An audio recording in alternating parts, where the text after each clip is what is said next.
ಓದ್ಬೇಕ್ರಿ. ಇನ್ನು ನಾವು ಏನಪ್ಪ ಅಂತ ಕೊಟ್ರೆಗಿನ ಆ ಸ್ಟಡಿ ಮಾಡ್ಬೇಕು. ಯಾವುದೇ ಕಾರಣಕ್ಕೆ ನಾವು ಹಿಂದ ಹೋಗ್ಬಾರ್ದು ಅಂತ.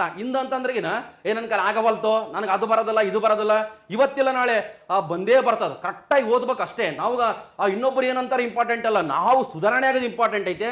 ಯಾಕಂದ್ರೆ ನಮ್ಮ ತಂದೆ ತಾಯಿ ಆಗಲಿ, ಇಲ್ಲ ನಮ್ಮ ಅಕ್ಕ ತಂಗಿ ಆಗಲಿ, ಯಾವ್ದೇ ಕೂಲಿ ಕೆಲಸಕ್ಕ, ಗಾರೆ ಕೆಲಸಕ್ಕ, ಇಲ್ಲಾಂದ್ರೆ ದನ ಮೇಸಕ, ಕುರಿ ಮೇಸಕ, ಇಲ್ಲ ಏನೋ ಒಂದು ಕೆಲಸ ಮಾಡಕ ಓದ್ತಿರ್ತಾರೆ. ಅಂಥವ್ರು ಮಾತ್ರ ಯಾವುದೇ ಕಾರಣಕ್ಕೂ ಓದೋದು ಮಾತ್ರ ನಿಲ್ಸಕ್ಕೆ ಹೋಗ್ಬಾರ್ದು. 12 ಗಂಟೆ ತನ, 1 ಗಂಟೆ ತನ, ಮತ್ತೆ ಬೆಳಿಗ್ಗೆ 4 ಗಂಟೆಗೆ 5 ಗಂಟೆಗೆ ಓದೋದು ಕಲೀರಿ. ಇವತ್ತಿಲ್ಲ ನಾಳೆ ಆಟೋಮೆಟಿಕ್ ಆಗಿ ನೀವು ಸುಧಾರಣೆ ಆಗೇ ಆಗ್ತೀರಿ. ಅದು ಮಾತ್ರ ಸತ್ಯ. ಯೂಸ್ ಮಾಡ್ಕೇರಿ, ಚೆನ್ನಾಗಿ ಆರೋಗ್ಯ ಕಾಪಾಡ್ಕೇರಿ. ಮತ್ತು ಇನ್ನೊಂದು ಏನಂತ ಕೊಟ್ರೆಗಿನ ನಿಮ್ಮ ಮುಂದಿನ ಜೀವನದ ಬಗ್ಗೆ ಆಲೋಚನೆ ಮಾಡ್ತಾ ಮಲ್ಕರಿ. ಮತ್ತು ಸುಮ್ಸುಮ್ಗೆ ಮಲಗದಲ್ಲ, ಯಾವುದೋ ಫೋನ್ ತಗೊಂಡು ಹಿಂಗೆ ಮಾಡ್ಕೊಂಡು ಮಲಗದಲ್ಲ. ಮುಂದಿನ ಜೀವನಗುಣ ಅತ್ಯಂತ ಇಂಪಾರ್ಟೆಂಟು. ನಾವೇನ ಆದ್ರೆ ಮಾತ್ರ ನಮ್ಗೆ ಮಾತಾಡ್ಸರ್, ಇಲ್ಲಾಂದ್ರೆ ಯಾರು ಮಾತಾಡ್ಸಂಗಿಲ್ಲ. ತುಂಬ ಧನ್ಯವಾದಗಳು.